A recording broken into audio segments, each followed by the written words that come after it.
After the college entrance exam, my childhood sweetheart abandoned me and went to the same university as a poor scholarship student, but his rich heir of a best friend enrolled at Southern City University with me, launching an intense, over-the-top pursuit. The moment I said yes to his confession, I saw bullet comments. As expected of the devoted male supporting role, he's even willing to sacrifice himself to seduce the female side character just to help the leads be together. Don't be fooled by how he seems to indulge vicious female side character now. Once she's completely obsessed with him and no longer chasing the male lead, he'll dump her mercilessly. Poor side character doesn't even know she's being played. Serves her right. She doesn't know her place. Childhood bonds can't compete with sudden romantic passion. And yet she keeps clinging to the male lead. She even gave our heroine a crisis of confidence. Knowing she's the third wheel and still choosing to be one, how pathetic is that? Vicious female side character. Are they talking about me? Am I pitiful?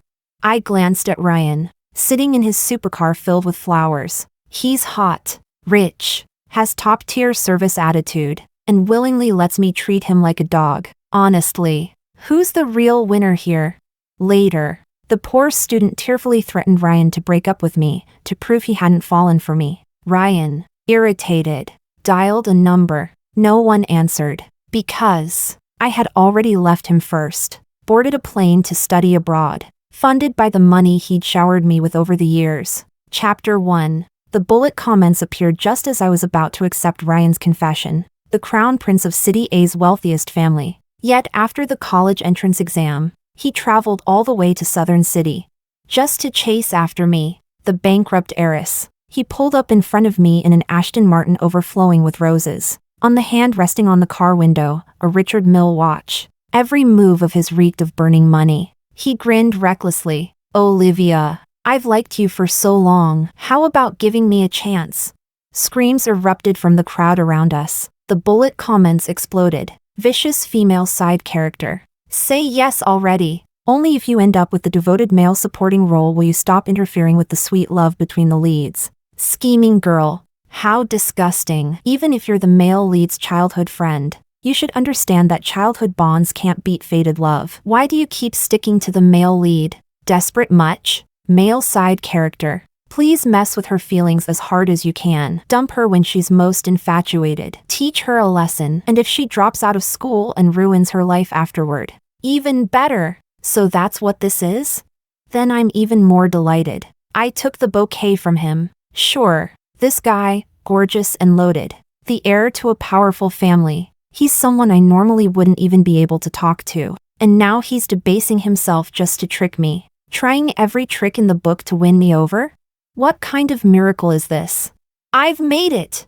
Chapter 2. The male lead the bullet comments mentioned was my childhood friend, Angelo Liu. Our mothers used to be best friends. When I was 10, my family went bankrupt, and I was sent to live with the Liu family. The Lius treated me well, never short on food or clothes, but the suffocating feeling of living under someone else's roof, along with the judgmental whispers and sideways glances from others, constantly wore down my self-esteem. Then came puberty, and I discovered, the closer I got to Angelo, the fewer rumors and nasty comments I heard. To make life a little easier, I started getting close to him, bringing him breakfast, delivering water to him at the basketball court, doing his homework. It was the age of youthful stirrings, and Angelo began looking at me with something ambiguous in his eyes. Our classmates whispered and speculated, wondering when we'd make it official. The harsh voices disappeared. Those who once looked down on me suddenly became warm and friendly.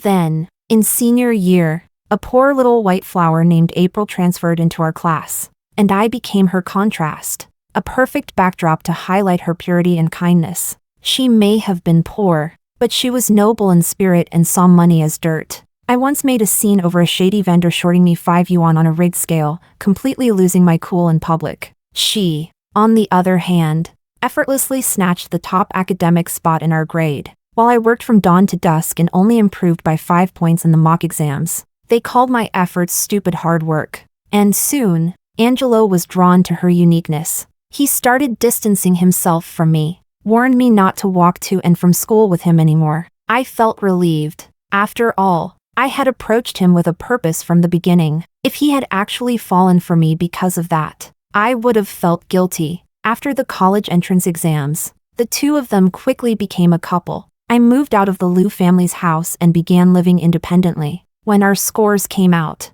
they were cuddled together on the living room couch, picking their university preferences. That was when I came down from the second-floor stairs and ran right into them. April was surprised. "What are you doing here?" "I came to visit Auntie Liu," I replied politely. Didn't mean to interrupt. I had already decided to pursue a path in scientific research. Auntie Liu's family ran a biopharmaceutical company with deep roots and excellent connections in the field, among them top professors and academic elites. Learning from her was always a wise move. Not long after I stepped out of the front gate, April chased after me. Her face was unpleasant. "Don't think I don't know what you're up to. You just wanted to show up in front of him, didn't you?" I didn't understand why she always saw me as some imagined rival, but we were outside, and if this turned into a scene, Auntie Liu would lose face. So I didn't bother arguing. 2 days later, a classmate asked me what university I planned to apply to. I knew exactly who sent them, without even lifting my eyelids.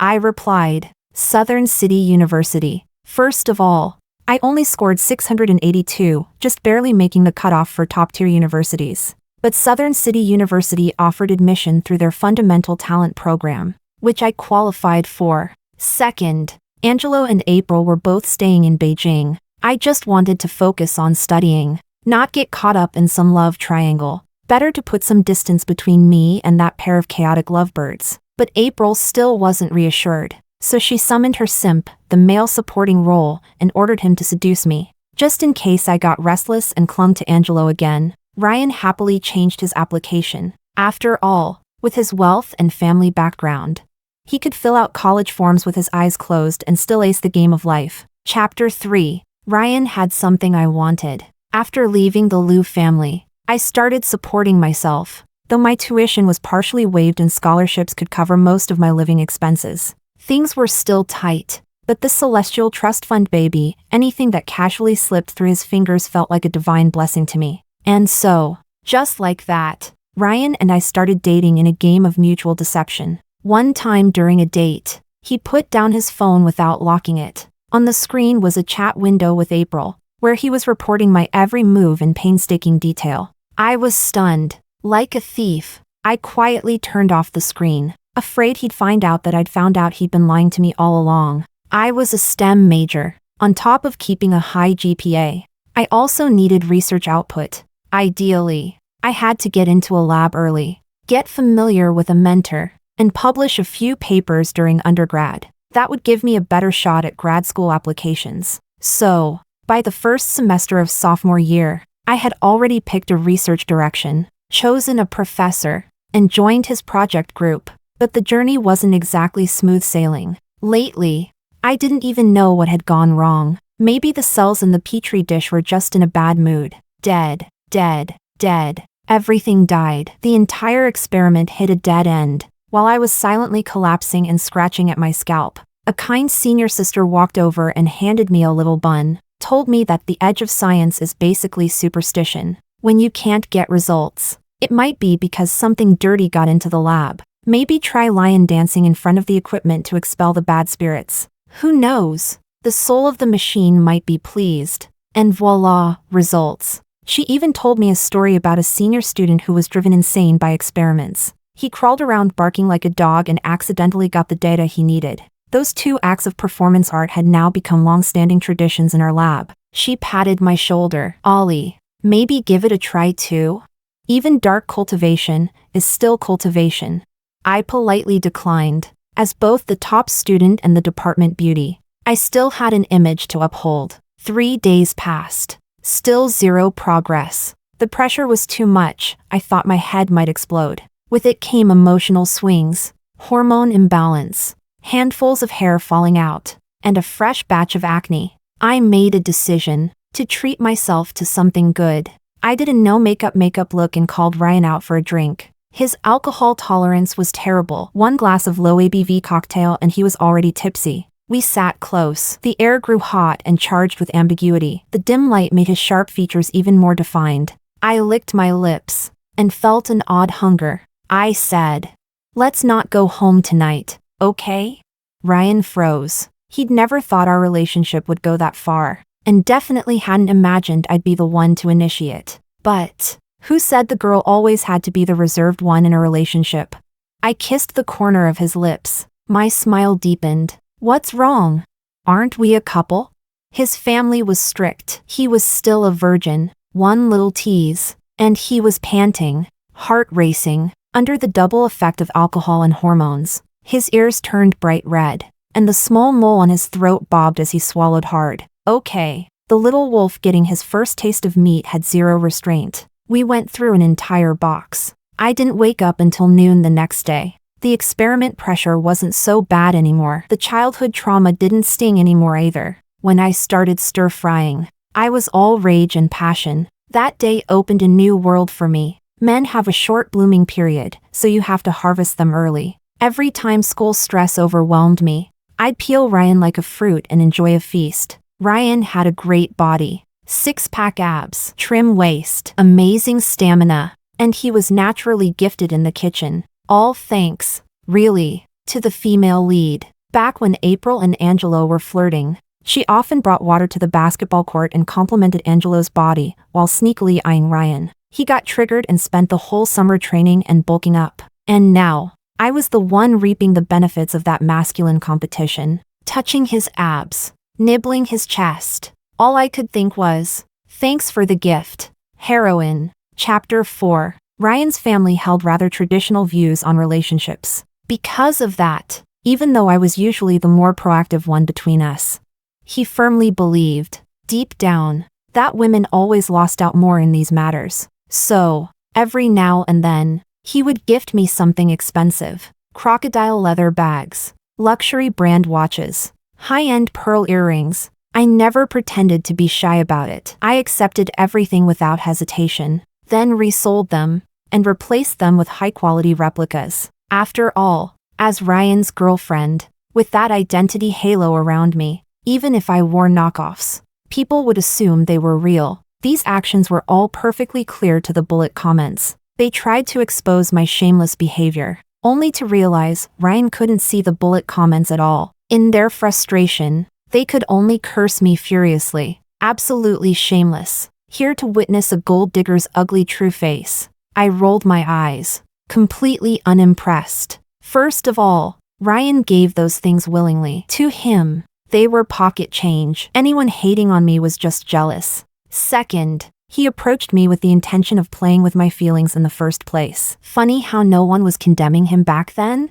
Don't be so hypocritical. Seriously, since I was young, I've always had one principle. If I want something, I admit it openly and go after it with everything I've got. Even if I have to fake it, I'll fake it so well it feels real. For instance, if I wanted money from Ryan, then I would dedicate myself to providing him with emotional value, turning him into emotional putty in my hands. If he said east, I'd never go west. Never checked his phone. Never questioned his plans. For Ryan's birthday, I gave him a handmade bracelet. He looked a little disdainful. I'm not wearing something this cheap. I lowered my eyes and said softly, this bracelet is supposed to bless romantic relationships. They say it's super effective. I climbed a mountain just to get it and had a master consecrate it personally. He totally bought it. His face lit up with pleasure, the corners of his lips twitching harder than an AK recoil. You like me that much?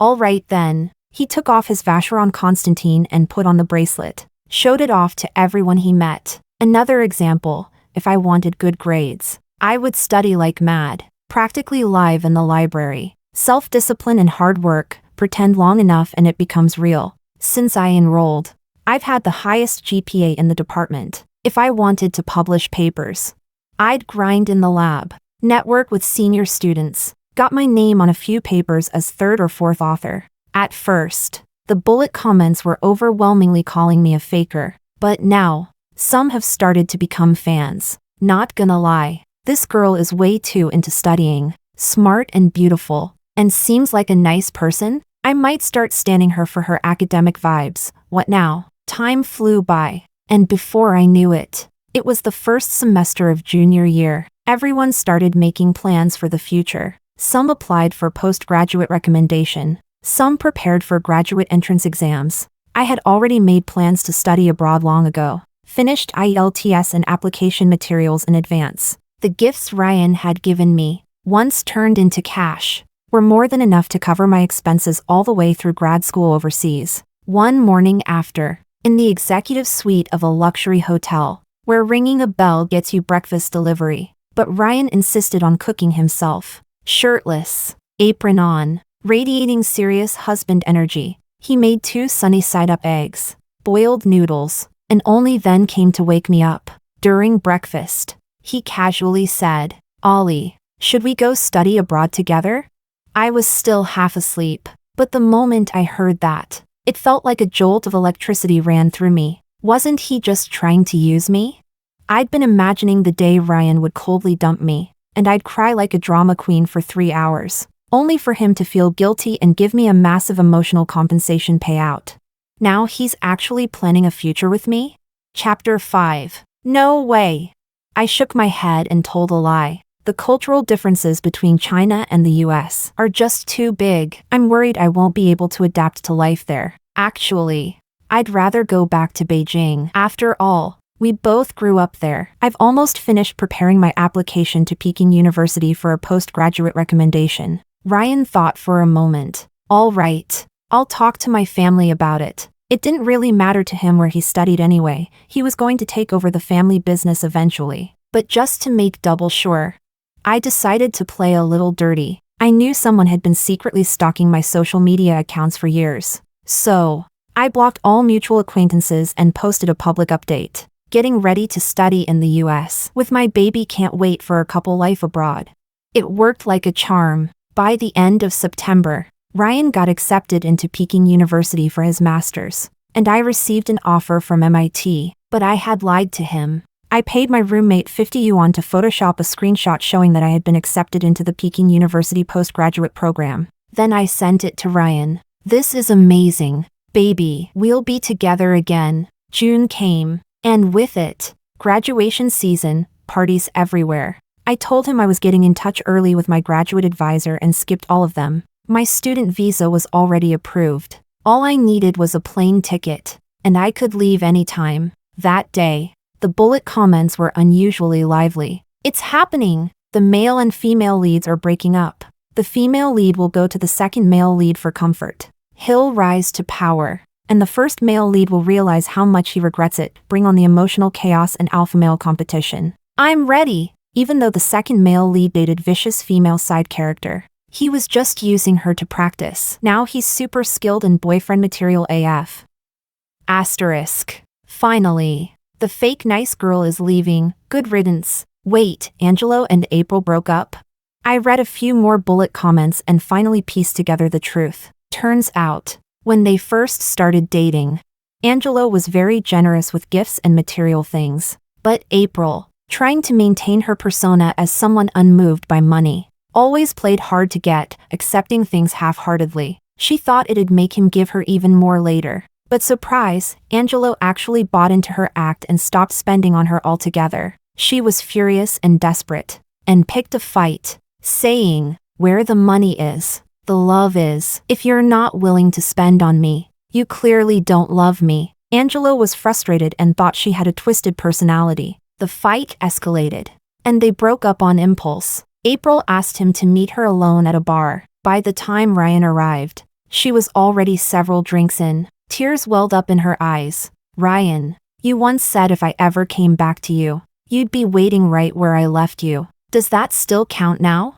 Ryan didn't answer directly. He simply took the glass from her hand. "Stop drinking. You're not making sense anymore." But April wouldn't let it go. "You never used to brush me off like this. You've really fallen for Olivia, haven't you? What about the promises you made to me?" He started getting flustered. "And no way." April was now fully drunk and emotionally unstable, her voice rising. "Then prove it to me. Call Olivia right now, and break up with her in front of me, then I'll believe you don't love her." Ryan hesitated. It was obvious he didn't want to break up. After all this time together, he'd actually grown a bit fond of me, even if it was mostly physical attraction. But his ego wouldn't allow him to admit that he caught real feelings while just trying to play around. That would be a slap to his own face. Fine, he thought. Just break up for now. They could always get back together later. Olivia always did whatever he said. She definitely listened this time too.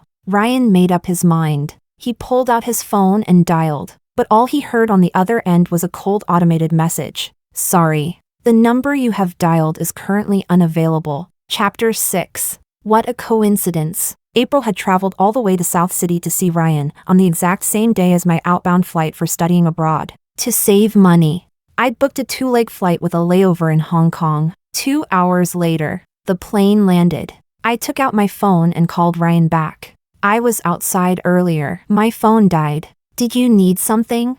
Ollie. Ryan trailed off. Both ends of the call went silent. My heart was pounding so hard it could burst. Say it already. Just say it. Suddenly, a tipsy female voice cut in. Ryan, who are you talking to? I immediately launched into full dramatic mode. Ryan? Who was that just now? Who are you with right now?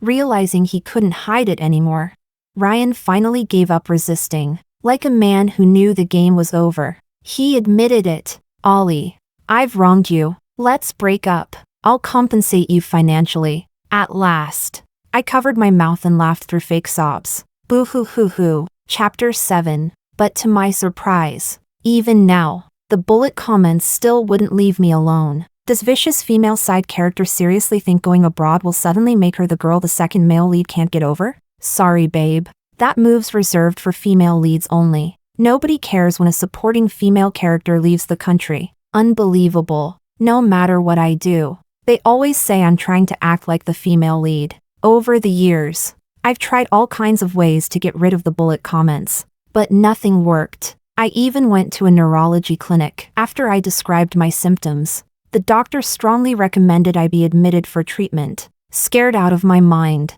I waved my hands. Never mind. Doctor, I think I'm feeling better already. I'll be going now. I've more or less gotten used to seeing the bullet comments floating in front of me every day, but sometimes I still get pissed off by some of the fake nice guy types. After landing in Massachusetts, I pushed open the door to my apartment. It was empty, nothing at all. Classic international student starter pack in the US. Throw a blanket on the floor, and voila, that's your bed for the night. Then came the basics of setting up life. Opening a credit card, buying home essentials, hunting for deals in secondhand student groups. Most important of all, finding a few restaurants I could actually stomach. A week later, I was more or less settled in. Since it was still summer break, I didn't have any classes yet. So I went to meet my future advisor, discussed research topics, toured the lab, confirmed my direction. Time slipped away through my fingers. Before I knew it, it was August, Ryan's birthday. In past years, he always spent it with me. This year, he called up a bunch of his buddies. You'd think a crowd would be more festive. But no, he felt uncomfortable the whole time. Getting used to someone's company, that's a terrifying thing. He sat at the head of the table, leaning on his hand, not saying a word. For the first time, it really hit him. Maybe this time, he'd actually gone too far. He had played with a girl's feelings for 4 whole years. He was there at the beginning, and now he was the one ending it. Ryan cursed himself internally. Damn it, what a fucking asshole. In that call, Olivia had cried so hard, it wasn't an act. She was truly heartbroken. She must have really loved him, with everything she had, even though he'd sent her a generous breakup payment. 4 years, 4 million yuan. But Ryan was convinced if Olivia had to choose between the money and being with him, she wouldn't hesitate. She'd give up the 4 million in a heartbeat, just to be with him. Meanwhile, halfway across the world, there I was, happily checking my bank balance. Achoo! It was supposed to be a birthday party, but the birthday boy was sitting there, gloomy and silent. The atmosphere was getting a little awkward. The guys were all chatting, trying to fill the silence and lighten the mood. One poor clueless guy asked, "Hey Ryan, that bracelet's kinda special." Huh? Ryan was dressed casually today, LV shoes, chrome hearts necklace, keys to a 7-figure sports car, but on his wrist? A bracelet worth less than $100. It stuck out like a sore thumb, totally out of place for his usual style. Someone else quickly nudged him and whispered, "Shut up. Man, that was a gift from Ryan's ex." Ryan felt like 2 holes had just been punched in his chest, letting in cold air. He looked down. If no one had brought it up, he might have forgotten the bracelet was from Olivia, but grabbing it from under his pillow and putting it on was now part of his morning muscle memory. He couldn't stop himself. Her words echoed in his head again. "This bracelet is meant to bless romantic relationships. I climbed a mountain to get it, and even asked a master to bless it. They say it's super effective." That thought made his chest tighten. He ruffled his hair in frustration and snapped at the 2 guys. "What? I can't wear it just because it looks good? Get lost." Chapter 8. Only my roommate and a few close friends knew I had gone abroad, but they all unanimously despised Ryan for being such a jerk, so they cooperated fully in keeping my secret. Ryan sent a long, emotional apology essay on WeChat. I transferred him 9 cents. He accepted it, thinking it was a sign I was ready to reconcile. Getting bolder, he asked if we could meet in person. I came up with the perfect reply. "Sorry, you suddenly breaking up with me really hurt me deeply. Right now, I don't want to see you. If there's anything you need to say, we can talk when school starts." Not a total rejection. In fact, it gave him a sliver of hope. And because of that one sentence, Ryan spent the rest of his summer vacation in mental agony, counting down with his fingers, one day at a time. Finally, the day came for grad school orientation. His business school had check-in in the morning, but the life sciences department only began check-in in the afternoon. As soon as he collected his registration materials, he went straight to the life sciences building and waited and waited. At first there were just a few people, then a growing line. Then finally, the sun went down. Even the staff had all gone home, but Olivia still never showed up. He was puzzled and disappointed. Just as he was about to leave, a girl rushed over. "Hi, are you Ryan?" He recognized her. It was one of Olivia's undergrad roommates. "Yeah, where is she?" The girl explained. "I'm really sorry. Ollie asked me to bring you something, but I've been swamped with orientation all day and totally forgot. I just remembered now." "What is it?" A sense of dread rose in Ryan's chest. The girl pulled out a small envelope from her bag and handed it to him. He opened it. Inside was a postcard, stamped with an official university seal. 2 lines of handwritten text. Silent ink, but deafening impact. "Ryan, you stay in Beijing. I'm going to MIT." Chapter 9. Today was the official orientation ceremony. As the speech ended, thunderous applause filled the auditorium, and colorful confetti fluttered down from above. MIT, the dream school I'd had since childhood. But now that I was really standing here, it didn't feel quite real, almost like I was dreaming. My graduate life was packed from the start. Running experiments, analyzing data, reading papers, writing reports, and in the rare moments of quiet, I couldn't help but wonder, what were those 3 people doing now?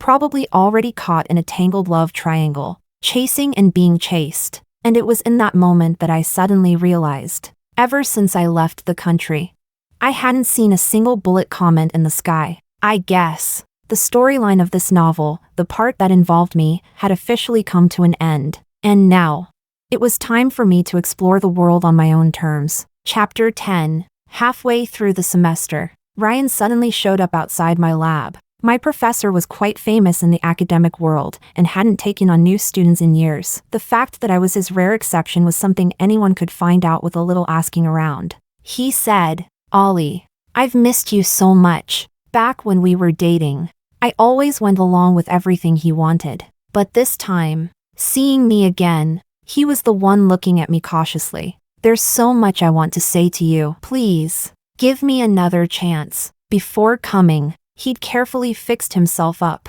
His shirt was ironed to perfection, not a wrinkle in sight, the tight uniform collar barely containing his sculpted chest. He didn't look like he was here for a conversation. He looked like he was here to seduce me. I thought, maybe the stress from my recent experiments really was getting to me. I slipped my apartment key card into his chest pocket. "I've got a literature review to write. Tonight, let's see how you do. Ryan went back to my apartment. The room was tidy and minimalist. Aside from essential appliances and living supplies, there wasn't much decor. That afternoon, while waiting for me to make the call, he headed to the nearby mall and gave the room a serious makeover. Roses, scented candles, ambient lighting. When I returned, I honestly thought I'd walked into the wrong place. I was just about to back out and check the room number when a hand pulled me inside. In the dim glow, 2 shadows cast onto the wall. He asked, "Ollie, can I?" I wrapped my arms around his neck. The next second, his kisses came crashing down like a storm. And let's just say, that meal was deeply satisfying. The next morning, I patted his head like I was petting a dog, praising him. "Good boy. Well done." Ryan blushed. "I haven't been with anyone since we broke up." "I'm still clean, I can tell. Plenty of build-up." "Indeed. So does that mean we aren't getting back together?" I rejected him without hesitation. He looked panicked and embarrassed. "But we just..." "Yeah," I replied calmly. "And you had a good time, didn't you? But you clearly hinted that I still had a chance." He jumped out of bed, threw on his clothes, and grabbed his phone to scroll through our old chat. "9 cents, you sent me that. Wasn't that your way of saying we could have a lasting future?" "What?" I was honestly stunned, then thought for a second. "Oh, you mean that. What I meant was, your apology wasn't worth a dime." "What?" Ryan nearly exploded. Desperate to prove something, he grabbed at another point. "The bracelet, right? The bracelet you gave me. You said it was for romantic blessings. I wear it every day. I can't bring myself to take it off." I fell silent again. In truth, the bracelet hadn't been something I specially got for him. Jingyin Temple was perched at the mountaintop. Legend had it that if your heart was sincere enough to climb the whole way up, your wish would come true, whether it was for love or for academic success. During the nerve-wracking wait after submitting my school applications, I was filled with anxiety. So one morning, with a hiking pole in hand, I climbed all the way up. In the main hall, the statues sat in peaceful silence, faces calm and compassionate. I knelt with hands clasped and prayed in silence for a long time. Beside me, there was a table with a bamboo divination stick holder. The monk asked, "Would you like to draw a fortune stick?" I picked it up, hesitated for a bit, then slowly set it down again, smiling with relief. "No, it's all right. I had done everything I could in my 3 years of college. The rest, I would leave to fate. No need to worry too much." Outside the temple was a small cultural souvenir shop where people could rest. I ordered a cold drink and casually picked up a bracelet for Ryan while I was at it. But what I didn't know was, the god of fate had smiled at me in secret. Just as I turned to leave, a sudden gust of wind blew through the doorway. Clack! The bamboo stick holder toppled. One stick fell to the floor. The best of fortunes. Chapter 11. After that, I had an honest conversation with Ryan. I told him that, truthfully, I didn't blame him at all. From the very beginning, I knew he was trying to deceive me. So over those 4 years, I didn't actually suffer any real loss. In fact, I gained quite a lot from him. MIT is notoriously expensive, nicknamed a tuition assassin. My family went bankrupt years ago. I could only finish high school thanks to financial support from the Liu family. Without Ryan, I probably wouldn't have been able to pursue graduate studies, let alone stand where I am now. Aside from that, there was one more thing. He's really good at cooking. Honestly, I feel like I made out like a bandit. Ryan didn't look too happy after hearing that. I tried to comfort him. "All right, fine. Even though we can't go back to being a couple, at least we can still be." Before I could finish, he suddenly snapped, shouting, "No, I'm a very traditional man. You can't treat me like this." The silence that followed was deafening. What I meant to say was, we could still be friends. No idea why his mind went there. Given that, a little devilish thought suddenly came to me. I asked tentatively, "Just say it, do you want to or not?" He immediately got all flustered again. I need time, let me think about it." Chapter 12. I returned to China during winter break. On the 5th day of the Lunar New Year, Auntie Lou invited me over for dinner at their home. Before the family meal began, she asked if there was anyone I had feelings for. I answered honestly, no one. I still leaned more toward living the single queen path all the way through a PhD. To serve my beautiful homeland. That dinner? Angelo didn't seem particularly cheerful. He barely touched a few bites.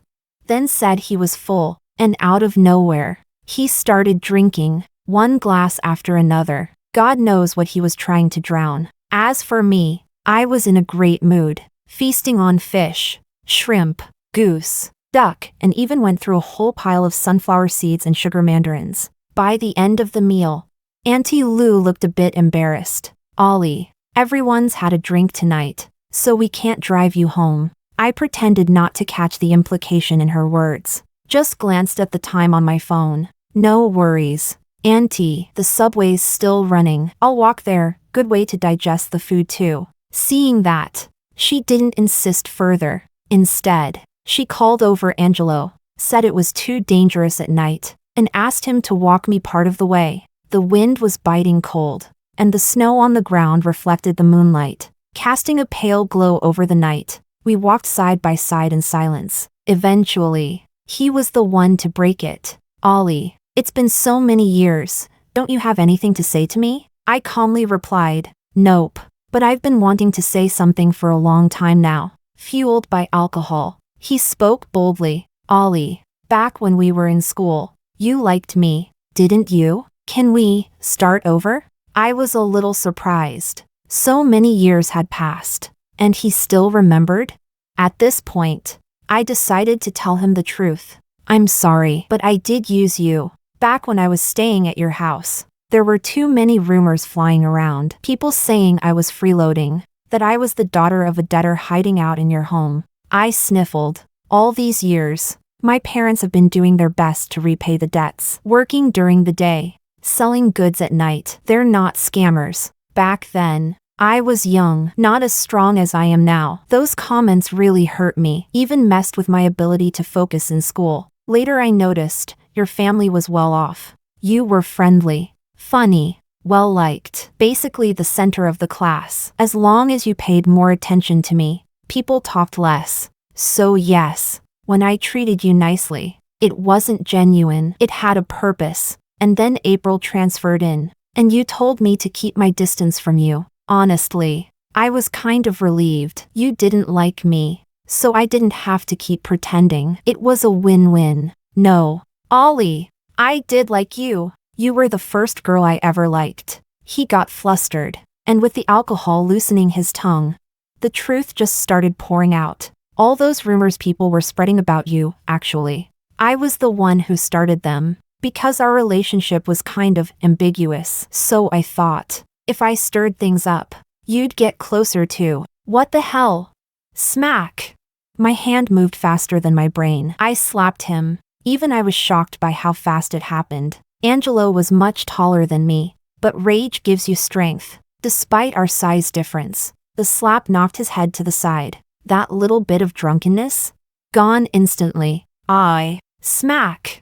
I backhanded him the other way, correcting his posture. Still didn't feel like enough. So I started. Left hand, right hand, slow motion. Right hand, left hand, instant replay. All while shouting through gritted teeth. So you were the one stirring up all those nasty rumors about me behind my back. Out of the three of you, you're the worst. Disgusting. On a whole new level. Chapter 13. There was still some time before the new semester began. During the break, I received an invitation from my high school homeroom teacher. Every year, the school invites a few outstanding alumni to record motivational videos for students entering the final 100-day sprint before the college entrance exam. When I returned to campus that day, April was there too, but I acted like I didn't see her. Never even made eye contact the whole time. As I passed the small garden outside the teaching building, she suddenly rushed up behind me. Why? Why do you always try to take everything from me? Now Angelo didn't want anything to do with her. Ryan had deleted her contact info too. The female lead halo she once wore with pride had completely disappeared. I turned around, a little confused, a little amused. We haven't even crossed paths since graduating high school. Have we? But you've been secretly watching me all these years, haven't you? To be honest, I didn't notice at first. Not until the end of my first semester in college, when all the platforms started releasing their yearly recap data. April, under a default profile picture and anonymous system username, had visited my page 800 times, beating 99.9% of my friends and becoming my most engaged follower. I wasn't mad. Actually, I felt incredibly satisfied. To spy on someone as perfect as me, there's no need to feel inferior. I knew that April's long-standing hostility toward me stemmed from those two guys. So I tried reasoning with her. Angelo and Ryan? Both of them are messed up. Do you really think being liked by those two is something to be proud of?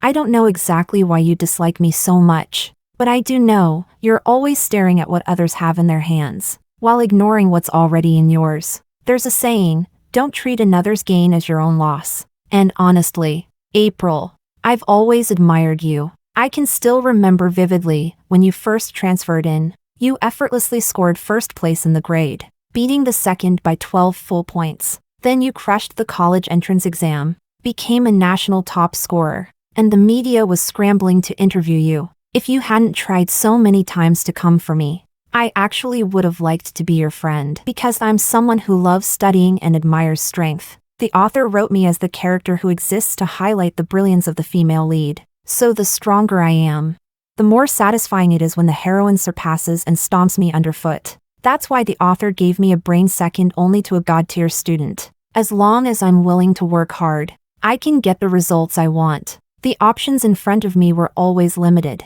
Doing business? That takes talent. I had no business instincts. And no capital. My family's bankruptcy left us in debt, and we'd only barely finished repaying the loans to the bank in the past 2 years. Dating? That's mostly luck. Whether a relationship turns out good or bad depends on the person you meet. If you're unlucky and meet the wrong one, or just incompatible, then no matter how hard you try, it'll still fall apart. But academics, put in the effort, get the results. It's one of the few things in my life I can fully control, and it gives me reliable, positive feedback. Studying is the most fair, most stable path for me. It's the one that's brought me to where I am today. After hearing all that, April stood frozen for a long time, then slowly collapsed into a crouch, burying her face in her hands and sobbing. I'm sorry, Olivia. I'm so sorry. I knew what I was doing wasn't right. But, she choked between words. My family was really poor. I only got into that elite high school because of my outstanding grades. I knew Angelo and Ryan were probably the best guys I'd ever meet. If I didn't hold on to that chance, I'd never break out of my social class. So I panicked. I was afraid they'd fall for you instead. I let out a quiet sigh. Honestly, being treated like a rival and targeted for so many years wasn't pleasant. But I'm soft-hearted. I can't bear to see someone cry in front of me. Especially not a girl. I patted her on the shoulder gently. Come on, you were a top scorer in the college entrance exam, a brilliant Tsinghua graduate. Why would you think that way? Your talent, your achievements, those are things most people could never reach. Why not focus your energy in the right place, and make the most of your strengths? I took her arm and pulled her up. All right. It's freezing. Let's not stand around in the cold wind. I brought her to a nearby drink shop. Ordered her a hot black sticky rice milk tea. Didn't even need to talk her into it for long. April finally listened. She adjusted her mindset and threw herself into building her career. At a young age, she became a senior exec at a top tech company. Later, she bought her own cozy little place in Beijing with her own earnings. And every night, when the city lit up, she could look out her window and see the dazzling skyline of the CBD. She once told me, "Thank you, Ollie, I was so narrow-minded back then. You were right. If you want something, go earn it yourself." We both had a bright future ahead of us. Chapter 14. Another message popped up from Ryan. He was studying business management, and his schedule wasn't exactly packed. Plus, he'd taken all kinds of finance and business prep courses growing up. He handled it all effortlessly. So, in short, he was very free. And when he had nothing else to do, he would send me messages on WeChat. Sometimes it was a travel photo. Sometimes a song. I was busy like a dog, never opened a single one. But today's message was different. I've thought about what you said last time. Are you still busy with experiments? When do you have time? I can come see you anytime. He even sent a dog sticker. Big eyes. Nervous. Hopeful. I rubbed my forehead. Still thinking about that line?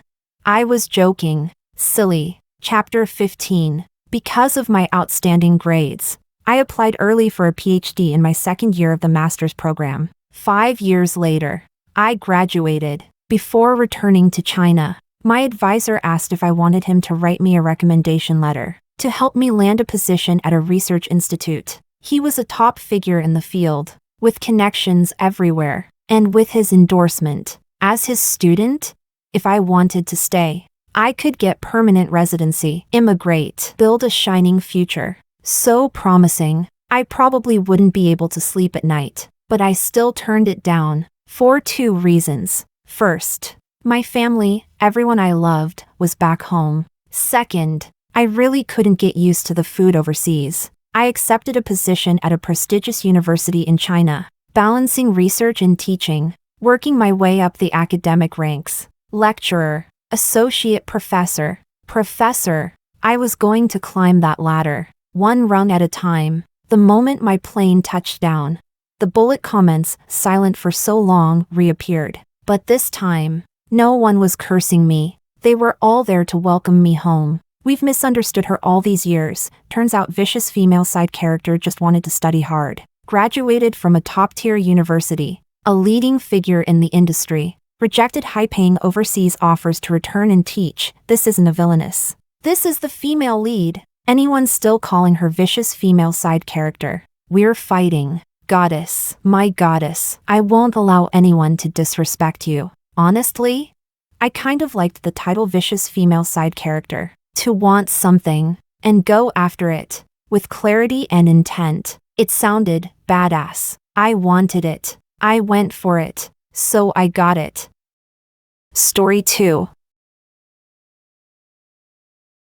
After my first love passed away, it was David who helped me move on with 8 years of secret love and 2 years of companionship. But when we finally became a couple, he became unsatisfied. He had a wild night with the woman who had a crush on him, and they had a child together. He forced me to have an abortion. As long as you accept that child, we'll be even. Grace. I just saw a reflection of my past self in her. Do you think I'm just as pathetic and low in your eyes?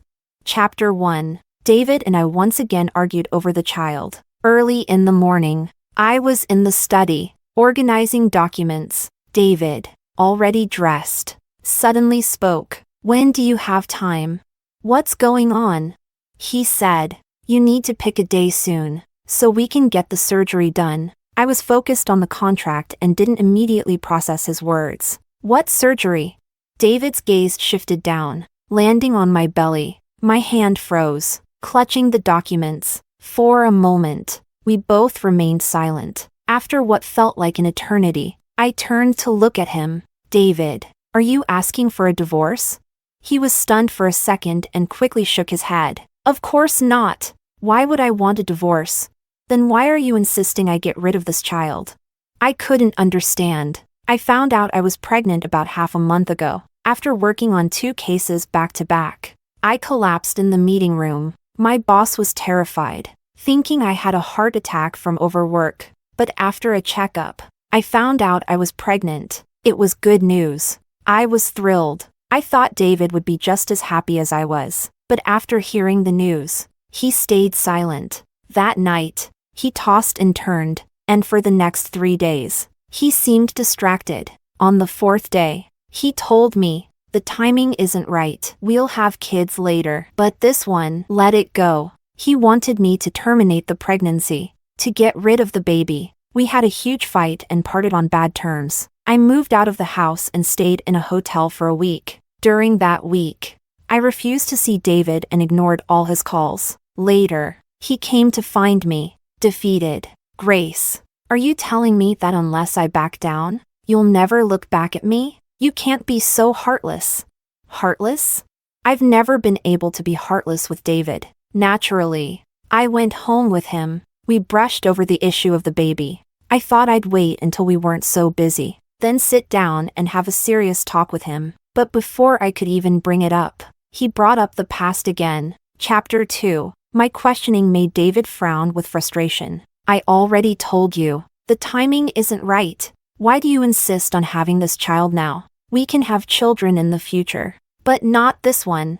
Each word from David felt like a heavy stone pressing down on my heart. I exhaled a long, deep breath. During that week at the hotel, I considered so many possibilities. Maybe your company was in trouble. Maybe there was something wrong with your health. I even took your medical report to get a specialist's opinion. David, I can't understand. We are legally married. We don't have any issues with our relationship. I'm pregnant, and having this baby should be the natural next step, right? The timing isn't right. That reason doesn't convince me. David fell silent again. Just when I thought this conversation would end in nothing, he said, I'll take you to meet someone. Chapter 3. Neither of us spoke during the entire ride. I was a bit angry. I knew David was definitely hiding something from me. He didn't want to tell me, but this secret was related to why he didn't want our child. Now, it seemed he was finally going to reveal that secret to me. No matter the reason, this time I was truly angry. He had hurt me. I wasn't going to forgive him so easily, but at the same time, no matter what, he was my love, and I would stand by him through this. That's really what I thought. I was prepared to weather the storm together with him, but later, I would realize just how laughable that was. The car drove through most of the city and eventually came to a stop. I followed David's gesture and looked in the direction he pointed. It was a flower shop. The owner of the flower shop, wearing a loose dress, smiled gently as she saw her customers out. Once the customers were gone, she rubbed her back tiredly. She was pregnant, and her belly was quite large, as if she was about to give birth soon. Do you recognize her? I hesitated and shook my head. She looked familiar, but I couldn't place her immediately. Think again. I frowned and looked at David. Who is she, and what does she have to do with us? David looked off into the distance, his expression indifferent. Sandra, our high school classmate. I thought for a while, and finally dredged up a memory. There was a very special girl during our 3 years of high school, short hair, bold, and played the pipa. She would always perform at the school's annual arts festival. Her image had become blurry in my mind, but the way she played the pipa with a battle-ready flair was still vivid in my memory. I also remembered she had done something outrageous. She confessed to David publicly on the school's broadcasting station. I turned sharply to look at David. She liked you. David didn't deny it. I thought it was just a youthful crush, but when I ran into her again a year ago, she told me she still liked me. My breath caught for 2 seconds, and the hand resting on my knee slowly clenched. What are you trying to say? David met my gaze. 13 years. I liked you for 13 years, and she liked me for 13 years. Do you know? I saw my own reflection in her, pathetic and lowly. So what? David gave a sarcastic smile. Sometimes I can't help but wonder, do you really love me? Do you love me more, or do you love? David didn't finish the name, but we both knew who he was referring to, Oscar, my first love, who died from a heart attack. David spent 8 years secretly loving me and then 2 years by my side, helping me lower my guard. I thought he understood me, but now, after being married for 3 years, he was still hung up on this issue. David, what are you really trying to say? The sadness on his face faded, leaving him emotionless as he looked at me. I don't care anymore, even if you never let him go, even if I always come second to him. Grace, as long as you accept the child Sandra is carrying, we can be even and start over. What did you say? For a moment, I thought I had misheard. The child Sandra is carrying is yours? David, are you telling me you cheated on me? I didn't. David rubbed his temples in exhaustion. I just gave her a child. My face turned completely cold. I got out of the car and slammed the door, ready to leave. Grace! David chased after me, tightly grabbing my hand. I know you can't accept this right away. Take your time to think about it. I just want us to be on more equal footing, not me constantly giving in. My muscles tensed. My teeth clenched as I spoke slowly. each word deliberate. Let go of me. David, you disgust me. David's grip suddenly loosened. What did you say? I said, you disgust me. He laughed abruptly. Disgusting? You think I'm disgusting? So, you think I'm just like all those people, a simp who's been groveling at your feet, don't you? I spent 10 years pining after you, and you finally took pity on me and married me. But even now, your heart hasn't let go of him, you know? In other people's eyes, I'm a joke. Chapter 4. David's emotions grew increasingly intense, but my heart grew colder and colder. When Oscar passed away, David was the one by my side. He told me he had secretly loved me for 8 years, from the moment I entered high school until now. For 8 years. You're the only person I've ever loved. I rejected him, not wanting to use him to heal my grief. He said it didn't matter, even if you don't love me. Just let me stay by your side. Otherwise, I won't feel at ease. Later, I accepted him. He was so excited. He nearly cried. Even if you don't love me as much now, it's okay. We have a lifetime together. I believe we'll always be together. Everything had gone just as he had wished. But at some point, his resentment and dissatisfaction began to grow. The affection and love we once had blurred into something unrecognizable. It left me utterly chilled. Chapter 5. David, is that you? You came to see me? Sandra's voice suddenly broke the silence. She waddled across the road, awkwardly jogging towards us. David frowned slightly and let go of me. He stepped forward to support Sandra. Why are you in such a rush? Slow down. Sandra stuck out her tongue playfully, clinging to David's arm with a joyful expression. I just wanted to see you quickly. Why didn't you call me before coming? If I hadn't spotted you. Sandra. I brought Grace to meet you. Sandra's smile froze. She hurriedly let go of David's arm, flustered as she looked at me. Grace. Long time no see. The scene in front of me was absurd. I didn't want to stay even for a second longer, but Sandra rushed forward, trying to grab me. I quickly took a step back. Don't touch me. If you fall or hurt yourself, whose fault will it be? David came over and stood between us. He spoke to me calmly. I know you're not like this. I snorted and nodded. I thought you always knew that. David was taken aback. Just as he was about to say something, Sandra interrupted him, her face pale. She gave me a deep bow. Grace, this is all my fault. I only wanted to keep this child. I never meant to disturb you too, but my health is failing, and I might not live to see this child grow up. But don't worry. Once I give birth, I'll leave. I won't interfere with your lives. David looked at me too. Take your time and think it over. There's no rush to answer. No need. I stared back at him. I can give you an answer right now. David, I'll get rid of this baby. And then, we're getting a divorce. Chapter 6. Zoe probably didn't expect that the first big thing she'd do after her divorce was to accompany me to have an abortion. I had moved out of the house. At first, David didn't agree. When I brought up divorce, he flew into a rage. He almost destroyed half of the house. Grace, how can you say that word so easily? After all these years, what am I to you? You don't understand. Of course you don't. All these years, I've been the one following behind you. Have you ever looked back at me? She waited for me for 13 years, just wanting a bit of hope. I couldn't turn her down. When I look at her, I see myself. You think I really want that child? Grace, I just want you to prove to me that you love me. I stared at David for a long time, and the more I looked, the more unfamiliar he became. The more I looked, the more repulsive he appeared. No need to prove anything. Just assume I never loved you. I sarcastically said to Zoe. When you divorced Justin, I thought Justin was a total jerk, but now I realize, at least he was more straightforward than David. When he made a mistake, he owned up to it, didn't make excuses, and swiftly got the divorce done. But David? These past few days since leaving, I've been thinking over his words. I even fell into his way of thinking, feeling like maybe he wasn't entirely wrong. He did a lot for me over the years. His kindness to me was clear for all to see. Even his mother couldn't help but tease. My son was born for you. If he treated me half as well as he treats you, I'd be secretly delighted. Many people envied me, saying it was no easy feat for David and me to finally get together. So I cherished it. Was I not doing enough? Or did I do something wrong?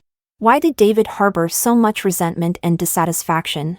Zoe held my hand, her face full of disapproval. Wrong is wrong. Right is right. It doesn't matter who it's because of. If he insists on blaming you, that's his problem. I smiled bitterly and lowered my head. In my career so far, I've handled close to 100 divorce cases. I've always been able to calmly advise others. I've always been able to precisely analyze the real reasons behind someone's actions. I've told women not to fall victim to manipulation. I thought I had seen it all, and no matter what happened, I could remain unfazed. But when it came to my own situation, I realized I was just another confused person caught in the middle. When I was wheeled out of the operating room, there were quite a few people outside. Zoe stood with her back to me, blocking both Justin and David. When David saw me, his eyes were flustered, and his smile seemed forced. Grace, I've come to take you home.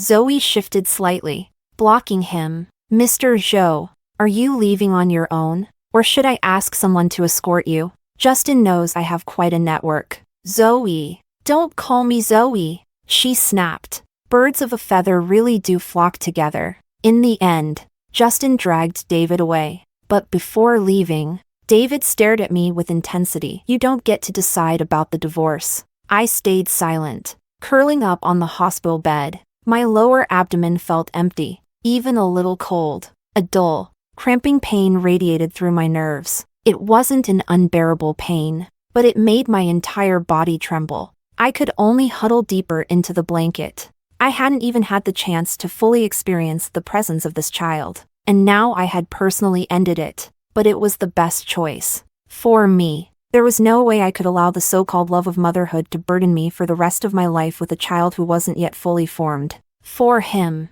why should he bear the brunt of a failed marriage between me and David? It was the most rational decision, but that didn't mean I wasn't sad. I thought, let me be weak for just one more night. When the sun rises tomorrow morning, I'll go back to being the unbreakable lawyer Jiang. Zoe took me back to her house, insisting on personally taking care of me. She asked what my plans were. Get a divorce, but first, I need to get to the truth. I didn't believe a single word David said. Chapter 7. When it comes to investigations of this kind, I have my own resources. But in reality, I only needed to figure out one thing, whether Sandra conceived through artificial insemination. I asked someone to check her medical records at the hospital. That same afternoon, I got an answer. Sandra conceived naturally. David's lie had collapsed. He had indeed cheated. I had mentally prepared myself for this answer. I thought I wouldn't be affected by it. But when I got out of bed to get a glass of water, my legs gave out, and I collapsed onto the floor mat. What's wrong? Are you okay? I smiled bitterly and shook my head. Whenever I saw those women who had been betrayed by their husbands, I always looked at them coldly as they went crazy, cried, and screamed. I thought I'd handle it better. Zoe hugged me and gently patted my back. If you want to cry, cry. What's the big deal? Why shouldn't someone be upset when they've been hurt? There's no reason to hold back. I don't know if it was Zoe's words, her actions, or the warmth she transmitted to me, but in that moment, the emotions I had been suppressing for days finally burst out. Tears streamed down my face, and my sobs turned into full-on wailing. I cried so hard that I shivered and curled up on the floor, and eventually, I cried myself to sleep. What are you going to do next? Wait. Wait for what? Wait for Sandra's child to be born. This child will determine how I handle the divorce case. I couldn't find any evidence of David's infidelity. For nearly a year, he hadn't given me any reason to suspect anything. Now, finding proof would be even harder. But that's okay. Once I have the paternity test, his betrayal will be undeniable. But as a formality, I still need to ask David one question first. Will you agree to a private divorce settlement? Chapter 8. After staying at Zoe's for a week, This was the first time I agreed to see David. He seemed dazed, as if he hadn't heard my question, and just stared blankly at me. He said, "You're lying to me, aren't you?" "Lying about what?" "You didn't actually have the abortion, did you?" "You're lying to me." David's words made my heart skip a beat. "Is that what you need? For the doctor to perform the surgery right in front of you to believe it? Or should I go back to the operating room again? In your mind, who's really in the wrong here, him or me?" My words brought a pained expression to David's face. "So you just got rid of our child so easily? No arguments, no fights, no tears, no drama. And you didn't even tell me. Grace, you're so heartless. If this had been Oscar's child, would you have done the same?" His words instantly enraged me, but my professional instincts allowed me to detect his hidden meaning in the next moment. "David, are you regretting it now? You forced me to get rid of the child, and now you regret it?" David stood up abruptly, his face pale. He said, "I won't divorce you." "Fine. It seems the private settlement option is off the table. In that case, there's no point wasting time." I stayed at Zoe's for half a month. After a follow-up at the hospital confirmed everything was fine, I went back to work. I had planned to move out, but she wouldn't let me, saying it's good to have company. Let's be divorce buddies, helping each other get through this tough time.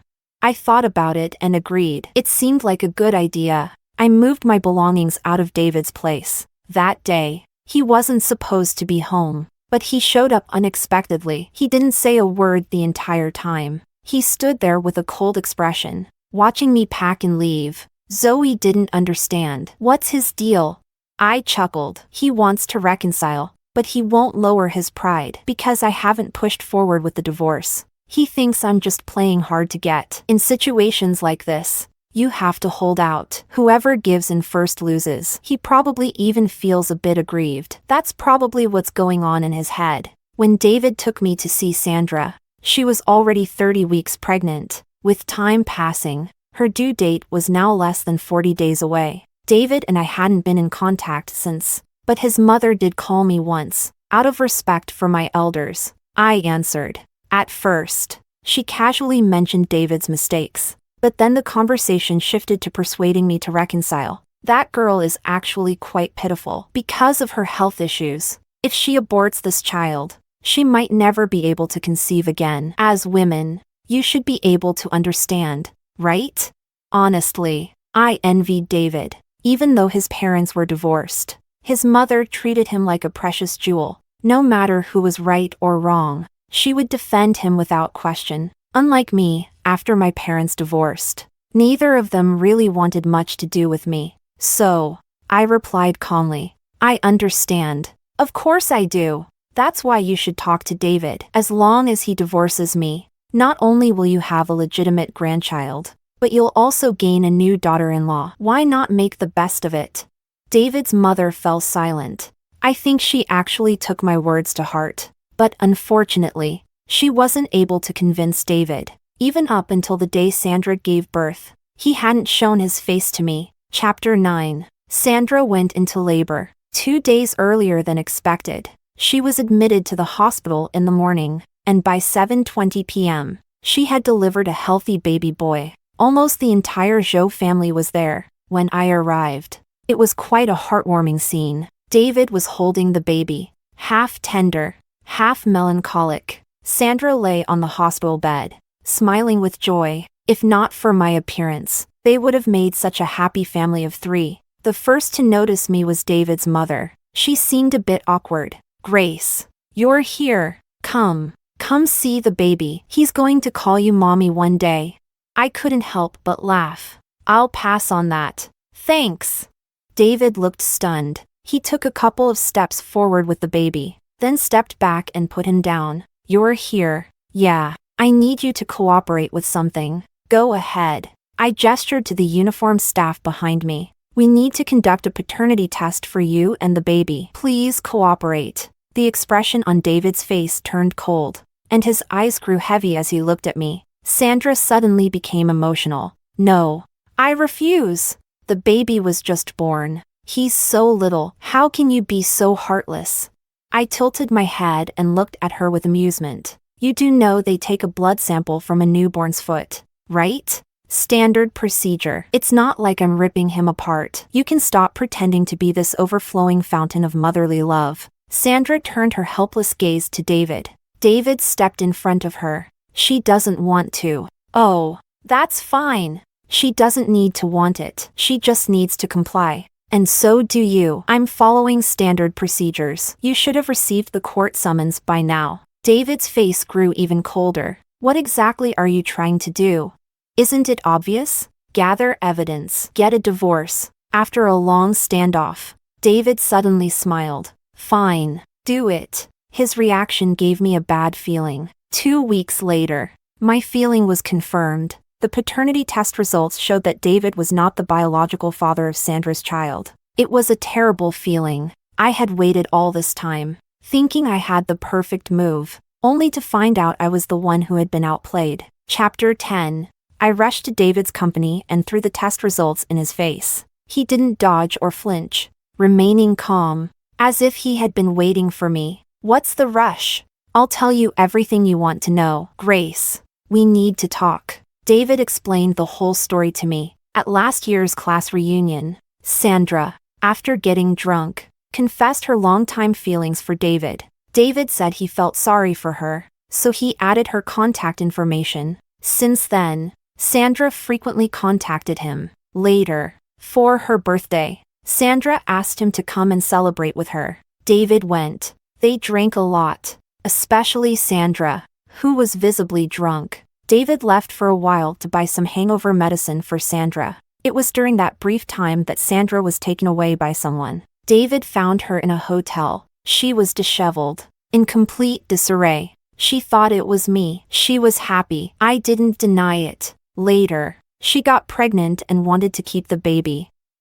I couldn't tell her the truth, so I just went along with it. Adopting her child is my way of making it up to her. Grace, if we have our own child, I won't be able to treat her child like my own. At least not right now. What could I say?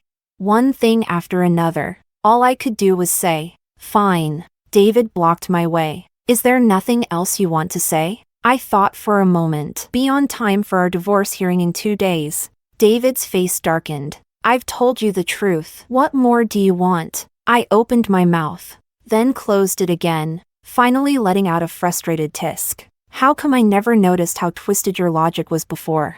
David, just because you didn't technically cheat, that doesn't mean anything. Whether you want to play the saint or atone for your sins, that's all on you. Leave me out of it. David's expression grew more disappointed as he looked at me. I didn't think you'd say something like that. Ha, I scoffed. What exactly did you expect me to say? Cold-hearted? Indifferent? But when you dragged me into this mess without asking, did you ever think about what I wanted? I'm not allowed to know the cause, but I have to suffer the consequences?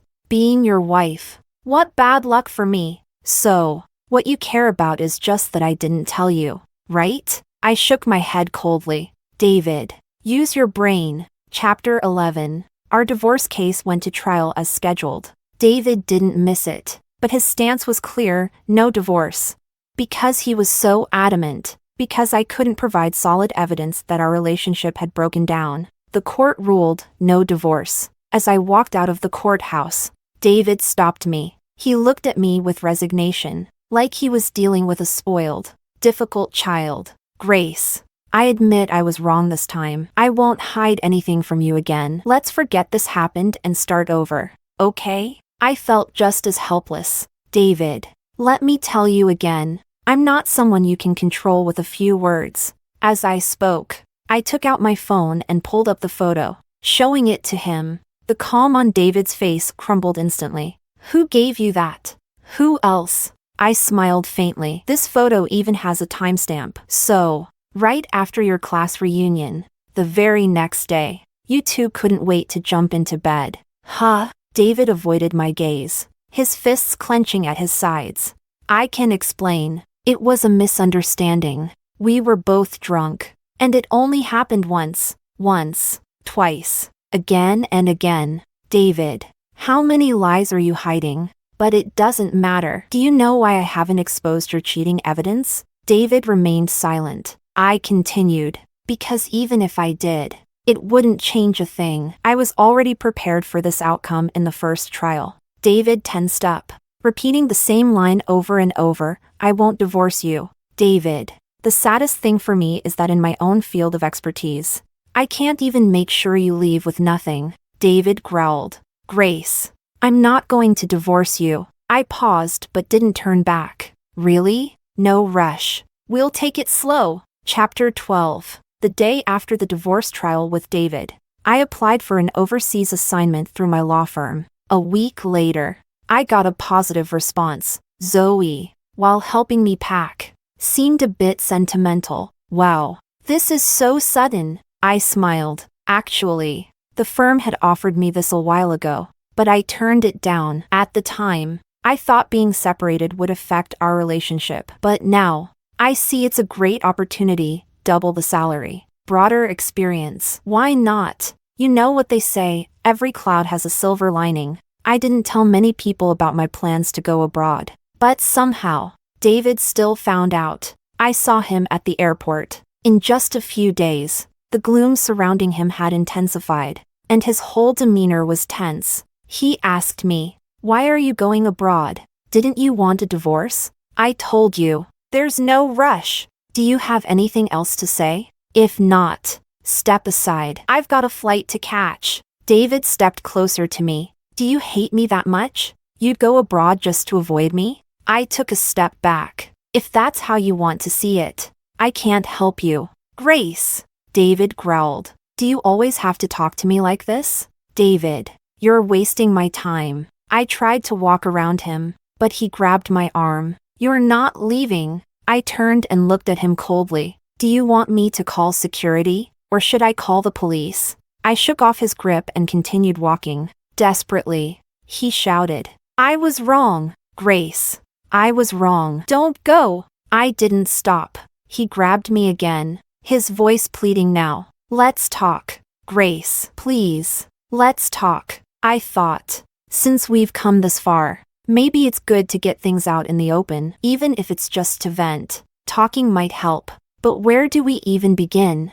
David spoke first. Did it really have to come to this? I looked at him. What else? Grace, I've liked you for 8 years. 8 years, not 8 days. How can you be so heartless? David, your so-called 8 years only count for something if I choose to acknowledge them. If I don't, what does that have to do with me? Those were your 8 years, I didn't know about them, and I didn't benefit from them. Why should I bear the burden? David was stunned by my words. After a long pause, he finally spoke. Is that really how you feel? So, all these years, it's been just me and this one-sided affection? Grace, do you really think everything we've come to is solely because of me? Haven't you made any mistakes?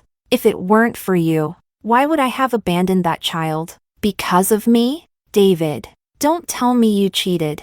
And now you suspect I cheated too? David stared at me, his face dark. He said, the day you collapsed and were hospitalized. I went to the hospital. I didn't understand. And then? David paused, then let out a mocking laugh. Do I really have to spell it out for you? I lost patience and stood up to leave. Wait! He called after me. He said, I overheard your conversation with Zoe. Zoe? I remembered.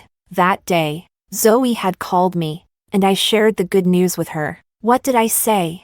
I said, I'm pregnant. I'm so happy. I've always wanted a family of my own. I want to have a child with him, half like him, half like me. He even thought of a name for a boy once. But what if we have a daughter instead? Grace, I know you've never forgotten Oscar. Even when you were pregnant, carrying my child, your thoughts were still on him. How am I supposed to feel? My thoughts were on him? Where did you get that idea? His photo. While you were talking to Zoe, you kept rubbing his photo. I pulled out my ID holder, opened it, and revealed the old picture inside. Is this what you're talking about? David's gaze froze. He stood up abruptly, knocking over the chair behind him with a loud crash. How is that possible? He looked at me, half panicked, half helpless. Why? How? When? How is this possible? I stood up slowly, took out the photo, and placed it on the table. The first time you brought me to your house, I saw your student ID, and I took the photo. Actually, even earlier than that, when I agreed to be with you, I had already taken out Oscar's photo. And the name for the child? You mentioned it the night I accepted your proposal, but you forgot. Grace. David was trembling. He clutched my hand tightly, his voice breaking. What have I done? What have I done? Our child.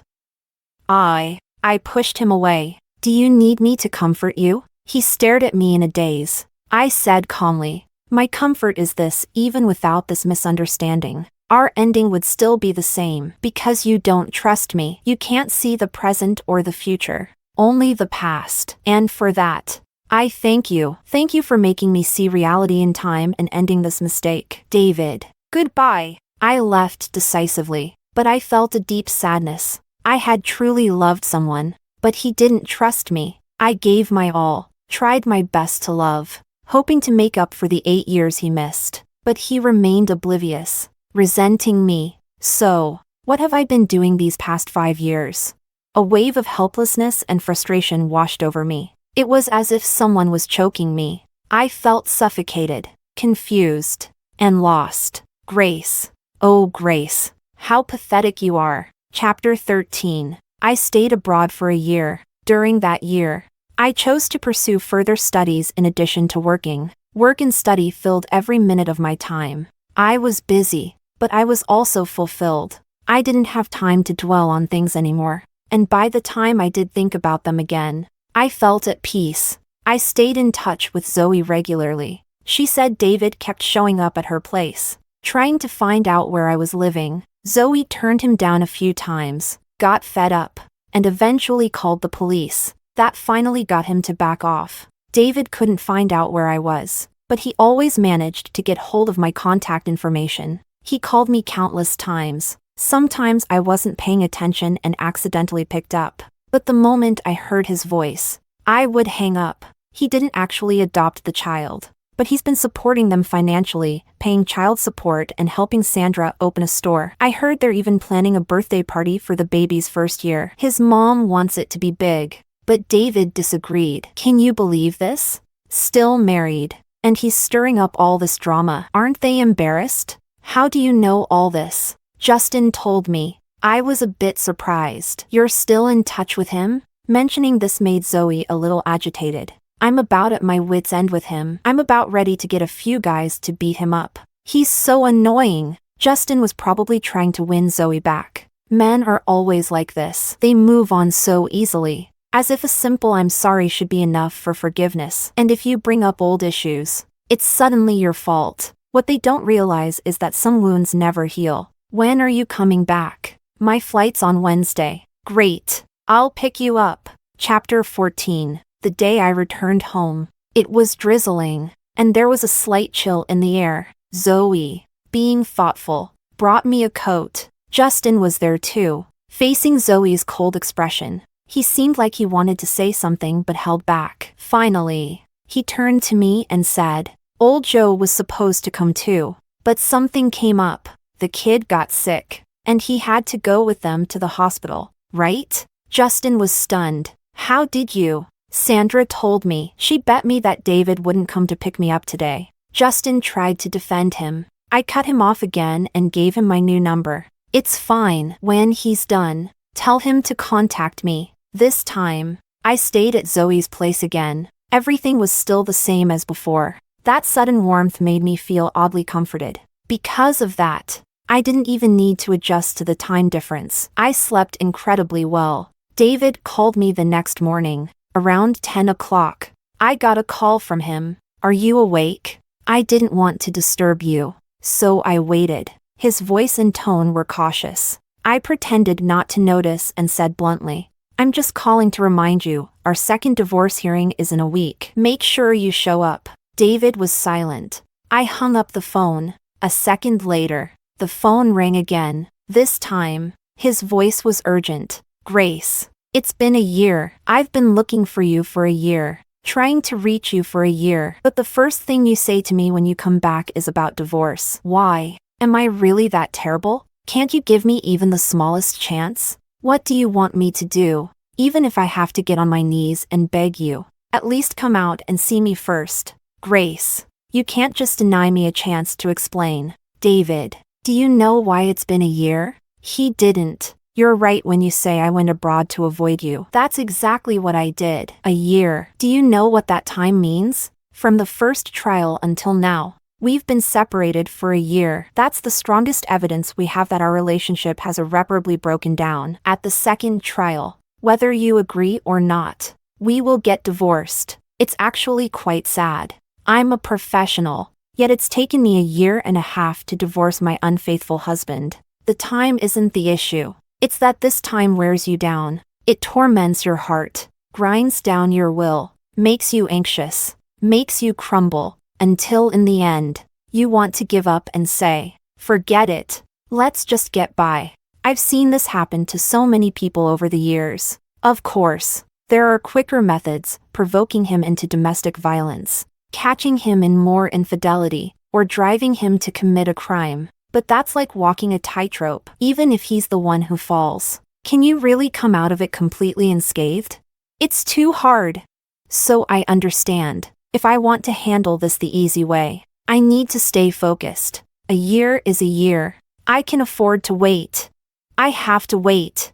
Chapter 15. On the day the second trial verdict came down, David and I didn't even need to wait for the 1-month cooling-off period for divorce. Our marriage was officially over. The weight that had been pressing on my chest was finally gone. This sense of relief was refreshing. In contrast, David looked like someone had drained all the life out of him. His gaze toward me was complicated, as if there was hate, and maybe even resentment. He said, Grace, you're ruthless. This whole year, I thought I could win you back. But you had already sentenced me to death. You've been scheming against me all along. I nodded in agreement. Fine. Let's just say I've been scheming. I'm in a good mood today. I don't feel like arguing, whatever you say. I didn't expect David to have some sudden epiphany, burst into tears, or be overcome with regret. Very few people are like that. Most respond with bitterness and hostility. That's just reality.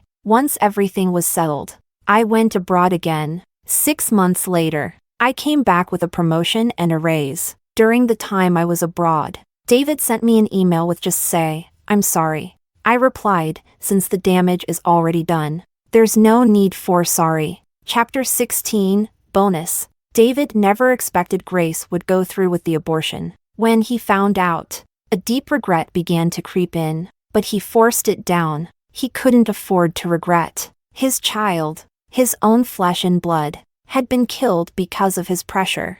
If he admitted regret, he would lose his mind. Justin once asked him, how did you have the guts to take Grace to see Sandra? David didn't dare face it. He had kept his relationship with Sandra hidden. He didn't dare see Sandra often, didn't dare contact her, and even blocked her number before going home each time. Grace was someone who couldn't tolerate even a grain of sand in her eyes. If she found out, they'd be finished. But when David overheard that conversation, his rationality snapped. For years, Oscar had been his nightmare. He had always lived in Oscar's shadow. He constantly compared himself, wondering whether Grace loved him more or Oscar. So, he insisted Grace get the abortion and brought her to see Sandra, all in a bid to make Grace prove that she loved him. David had imagined the outcome. He expected Grace to lose control, to break down, scream, and go hysterical. David didn't like Sandra,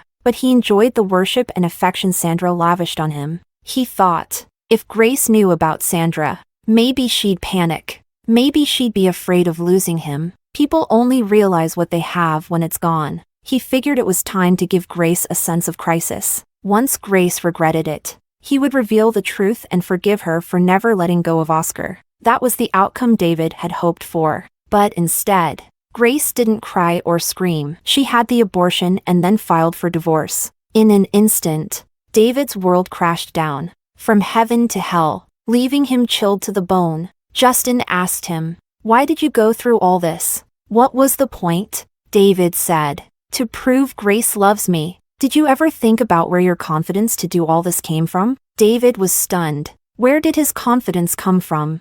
His confidence was that Grace loved him? In truth, David didn't dare think too deeply about many things. Every time he thought about it, he would wake up in a cold sweat. So, he started shifting the blame. Grace was at fault. Sandra was at fault. Even his mother was at fault. But David? He wasn't wrong. He had only made the best decision he could at the time. Even if given the chance to do it all over, he'd still make the same choices. Stubbornly, he continued to support Sandra and the child. It was as if only by doing so could he prove he was right. But Sandra wasn't satisfied. She wanted more money, or perhaps even marriage to David. David thought Sandra had gone mad. He didn't even like Sandra, so why would he marry her? The very thought made David's scalp tingle. So, Grace had agreed to be with him just because. He couldn't think about it. He didn't dare. David tried to suppress it all, until the taste of blood filled his mouth. David and Sandra's twisted relationship didn't last long before it fell apart. It all started when Sandra left the child with his mother and ran off with another man. It took David a lot of effort to track her down. He demanded to know why she did it. Sandra sneered. "Didn't you say you'd take care of the child? Well, here you go. He's all yours. I don't want him. That's your child. But if it weren't for you, I never would have had him." Sandra took a drag from her cigarette and looked at David with contempt. "You men are so strange. When you had a wife, you were sweet-talking me every day. Now that your wife's left, you're pretending to be all righteous. What? Is it more thrilling when it's an affair?" David felt humiliated. "What nonsense are you spouting? I only felt sorry for you." "Sorry for me? Sorry for what? You said you've liked me for 13 years. Sandra's expression became increasingly incredulous. "Are you insane? You lied to me? Do you even understand what sweet talk is? I say it, and you believe it? We didn't even see each other for all those years. What? Did I love you through telepathy? Oh, right. I heard you had a crush on Grace for 8 years. Is it that you've lied about it so much you've convinced yourself it's true?" David growled. "I'm not like you." Sandra snorted. "You might fool her, but you can't fool me. All that nonsense about loving her for 8 years. What were you doing during those 8 years? Dating other girls, getting girlfriends, not missing a beat. Then she's single. You get your shot, and suddenly it's all about those 8 years. As if you've given yourself some advantage. You keep saying it until you've even convinced yourself you're the victim." Sandra ruthlessly tore apart David's facade. Enraged, David slapped her. But Sandra wasn't easy to push around, and neither was the man she had run off with. David got badly beaten. As he sat on the ground, gasping for air, he took out his phone, running his fingers over Grace's name for a long time before finally sending her 3 words, "I'm sorry." He didn't expect Grace to respond, but she did. Since the damage is already done, there's no need for sorry. David laughed. And then he cried. In the end, David decided to raise the child Grace didn't want. But his mother wasn't having it. She had finally found out the child wasn't her biological grandson. But whether out of guilt or atonement, David remained stubborn. His mother ended up in the hospital. Furious, Justin's wealthy family bailed on him, leaving David with a pile of mess to clean up. At home, at the company, David found himself increasingly overwhelmed. The more he had to do, the less he seemed to earn. Sometimes, he wondered how his life had ended up like this. He knew Grace had returned to the country, had been promoted, was doing better than ever, but he never dared show his face in front of Grace. Eventually, they ran into each other. Once, in a hotel, Grace was chatting casually at a dinner table, all smiles, and there he was, bowing and scraping like a dog. David looked at himself in the mirror. He really did look like a dog.